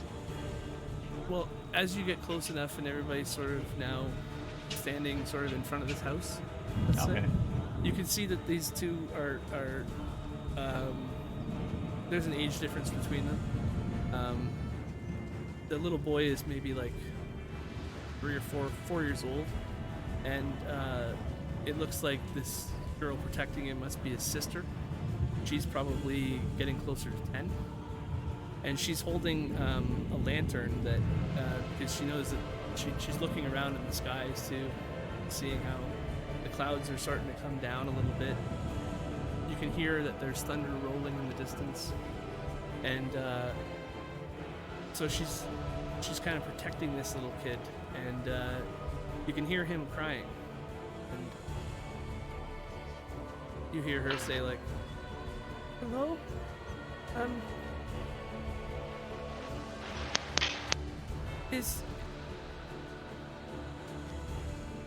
I'm sorry. Just be quiet. Quiet. Can you help?" Certainly, little dear, but where are your parents? Why are you here all alone? And you hear the little boy kind of, "They're inside." And she's like, "Shh, like, our parents are inside the house, and there's a monster inside." Are your parents okay? I don't know. Our mom told us to go outside and wait for them to come get us, but baby That's Walter's all right. still We'll go in there. upstairs. We'll have a look. We'll make sure it's all safe. No monsters under the bed. And then you hear the little boy say, "Baby Walter's upstairs. He's crying." And you can I now- don't hear him. You can now actually, when he says that, you're picking up a. Sounds like from maybe the. Give me a perception check. See how accurate you can. Okay, so you don't know if Yeah, it's I on don't this hear anything, floor, darling. on the second floor, on the third floor, but you're already hearing some faint crying. And Krim, I you do know, hear faint crying though. You're like third floor. Baby, third floor. There's knows definitely what's a up. baby. All right, we'll Those just have a perception quick checks are awesome. peek inside and we'll make sure your parents are all right. Mommy told us to wait, and she said Daddy's downstairs, and she has to go down and help Daddy with the monster. And then, but we haven't heard anything lately. All right, little one. And then he's just gonna kind of rib mirror a little bit and say, "I bet the parents just wanted some alone time for, intimacy. And Probably just lied to the kids." Mira will look at him and go, and look around them and go, I'm sure that's exactly what they're doing. Go play on the farm. Mom and Dad have to deal with the monster. If you hear any strange moaning, it's all right. It's just the monster, it's been there for a while, but it was never a mean thing for us. But now, Mommy says we were not allowed in. She's always just Wait, locked us you've seen this upstairs. monster? Well, no, but we hear it. We hear it a lot. Mommy doesn't want us to see it, so she locks us in her room when we. What does it sound like? Oh, it's mean. I don't know. It's mean. Can you demonstrate the noise it makes? It's like Wow. rawr. I don't know. It's mean. Surely you can do better than that, young lady. No, and you see the boy. He's pulling on his sister's arm. And he's like, "No, it's like rawr." And she's like, "Shh. I know, but it's okay. It's okay." She's like trying to, she's used to always telling him to, be quiet kind of thing, right? He's always crying, it seems. So Mira remembers what it's like to be a kid on the streets. Barely, but she remembers. So she knows that all kids cannot be trustworthy, and she would like to kind of watch them and see if she thinks that they're trustworthy. Insight check the children. Hell yeah. I didn't mean to roll with advantage. But we Yeah, take I the mean- left side anyways. As far as you can tell, these kids are terrified, and they want this monster gone. They're pretty scared. You can hear a baby upstairs, and yeah, the girl is basically, she's like moving away from the house slowly as you guys get closer to it. Oh, and she's trying to outside? yeah, she's trying to come off the porch and pull her brother off to the side to like allow you guys to go in without having to like go near her. I'll pull out a few small ball bearings and I'll hold them out to the kids and say, would you like to play some marbles? And you see the boy's eyes just like light up for a second. He goes to move and she holds him back again. No, And no, then- no. It's okay. Here. And so he takes the ball bearings And they are made of smiles. iron, by the way. Takes the ball bearings and he smiles and he's like, "Thank you." And he's like, he's clacking them together. All right, and after Mira does her insight check, she'll turn to Chris and go, I really don't think they're trying to add a fourth to their numbers. I think there's something wrong here. I agree. I agree.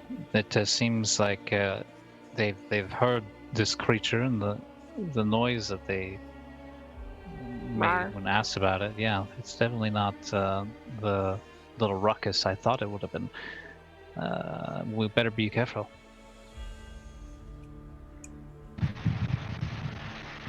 So, all is there, right, like, one of you that's little one. close to the door still, or you're like Well, the close I'll Chris?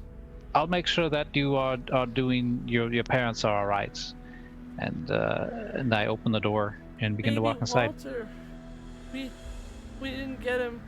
I forgot to bring him down when Mommy said to come down, so he's still upstairs, and I don't want to go back in. We'll You- bring him out. Yes. All right, We'll guys. toss him out the first. window. We will not toss him out the She window. takes a Krim couple may steps away fly from him Chloe. out the window. You can have Krim check the windows. Since he Now, can fly up there's to a the windows. great idea. Yeah, Krim, I hear a baby up above. Could you maybe go and get it? Fly up, Look through or the at windows. least look in the windows and see what you see. I guess. Then he flies up, looks in the windows and see what he sees. Yeah, there's all the windows of this house are stained glass. They're quite nice actually. It looks like well-maintained wood. It's not like run out at all or anything like that. And but there are curtains drawn on most of them. There's a few windows in the side that might be a little bit open enough to like take a look in or whatever, but they're mostly drawn. Most of the curtains. Can he tell what window, what room the baby's in? The girl points up. But baby Walter's up there. She's like, I'm gonna go toward. "Wow." Sees the bird flying around. Gonna go towards the window that she's pointing at. Then I'm gonna try to open it. Or I'm gonna stare inside first to see if I can see the baby. The window's locked, but you can peer just inside. You see like a crib in that room, and it's got like a mobile hanging above it. Looks like there's something bundled up in the crib, maybe. Hulk calls out, break the window, we'll blame the monster. Yeah, I'm gonna throw a dart at the window. Try and see how sturdy it is first. All right, roll to hit. Roll an This is the house. What is the AC of the house? Very evasive. So your dart ping right into the wood that frames this window. I look down. It's a strong window. Yeah, we're not one, so. Hard to Single break glass strongest window. Hearing that, I think Mira will kind of come to the window that he's at, and she'll pull out her crossbow and try to like crack it up by like where it, you know, like not show so that the bolt would shoot through the window and hurt somebody, but Or, like break up- the latch. Yeah, break the latch or break the top of the window and like stick into the wood. Right. Just as you do that, the window smashes, and the little girl's like, "Don't hurt baby Walter! What are you doing?" And then she's like kind of running away and holding brother and pulling them away a little bit more. When it shatters, does it shatter inward or outward?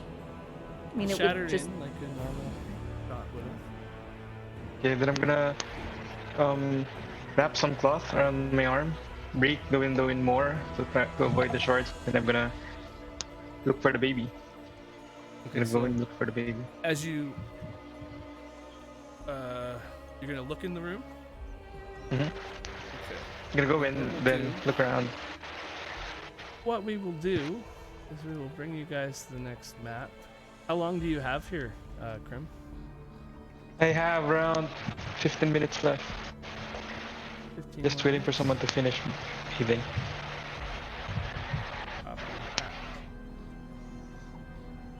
Something tells me we're not gonna finish this. Hold on. There's still a chance for TPK. don't say that. I literally just said in chat, it's time to split the party.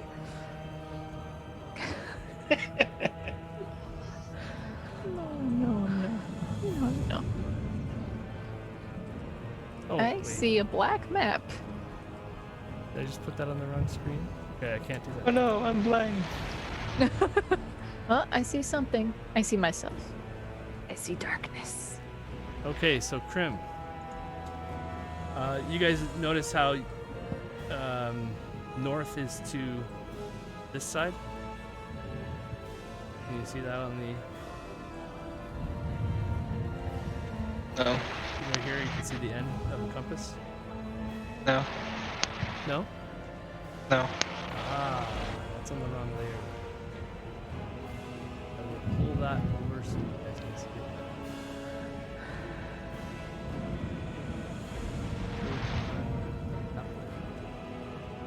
Okay. Okay, yeah. Yeah. Okay, now you can see a compass. Yep. Just because if I'm like to your north, right? And nobody understands what I'm saying. Okay, so Krim, you are flying up. Mm-hmm.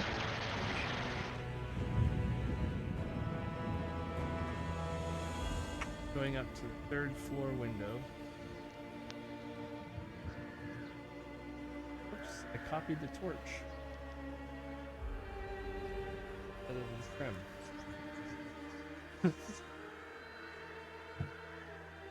I'm blind again. I deleted the what? No, okay, you're just moving that. Oh, sorry. I was like, you didn't turn into a torch, did you? Okay. Let's Krim get the you- sentient torch. Get you back. Like a jalapeno on a stick. Okay, so in front of that third floor window, you guys see Krim's right in front of you. Or right, like above you, basically, right? Uh-huh. That's where this is all going down. And Krim, you can see right over here, there's a bit of a balcony.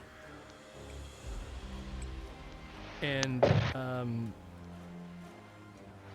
just gonna put that there for. And you are when she pointed to this window here. But as you looked in, you actually looked into this window here. So I forgot that this was recessed a little bit. So, Mira, you just would have had to back up a few feet to be able to see the window to shoot it, because it's on a balcony up back a few feet from where you're looking. But, Krim, as you get closer to this window and you peer in this room, let you jump in there.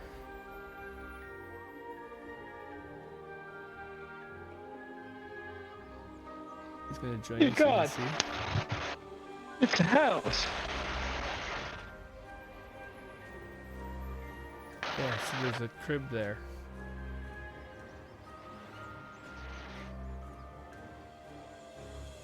Fancy. When I was young and didn't have cribs, I just had a nest. And I had to share it with like 5 other birds. So as you like five. And my mom pushed me out of the nest. So the room in here, you can see from the outside, everything looked a lot nicer. Inside this bedroom, you're seeing like cobwebs. You're seeing like some weird stuff on the walls and things. It looks like rot and mold and stuff in here. And over top of the nursery crib is a black shroud with a mobile hanging above it.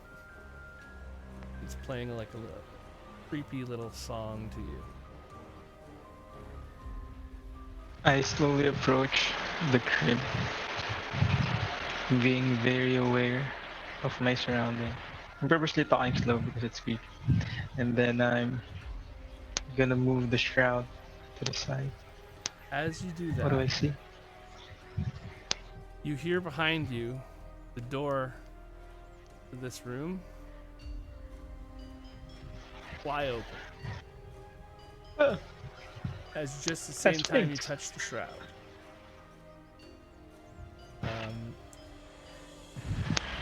Try to.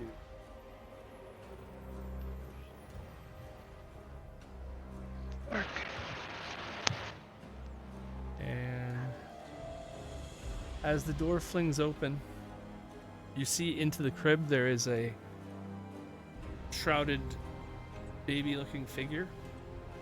And right behind you,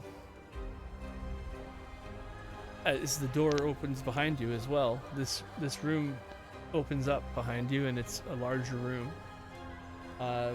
You see standing there the ghostly visage of a woman, and she is looking at you as your hand reaches for this crib, for this thing in the shroud to move the blanket out of the way. You hear her scream, a blood-curdling scream, and roll initiative. Back in my tribe, we call that a nope.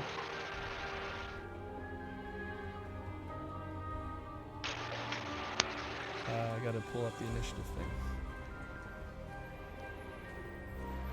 Oh, you did it a few times. Oh, did I?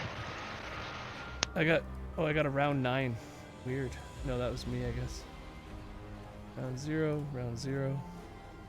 Yeah, everybody go ahead and roll initiative. You guys wouldn't know and wouldn't have an action on this turn, so you could wait if you want. Is this where we're gonna wrap things up since he has to go soon? Yeah, that's exactly what we're doing. Okay. I just want to make sure everything's sort of in place as we do, and you guys know a little bit about what's happening. My rolls We got unlucky Midnight, we today. got Chris, we got Krim.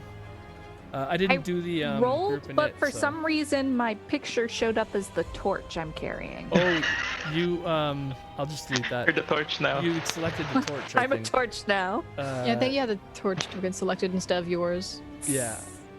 Too late, it's no canon. You are a torch. The dark magics have twisted you into a torch. Okay, so that's 1, 2, 3, 4, 5. I got Krim, Chris, Midnight. I don't have Mira. I'm the torch. Oh, I deleted That the you torch. deleted. Oh, I deleted. Okay. Just select your character and do it Okay. again.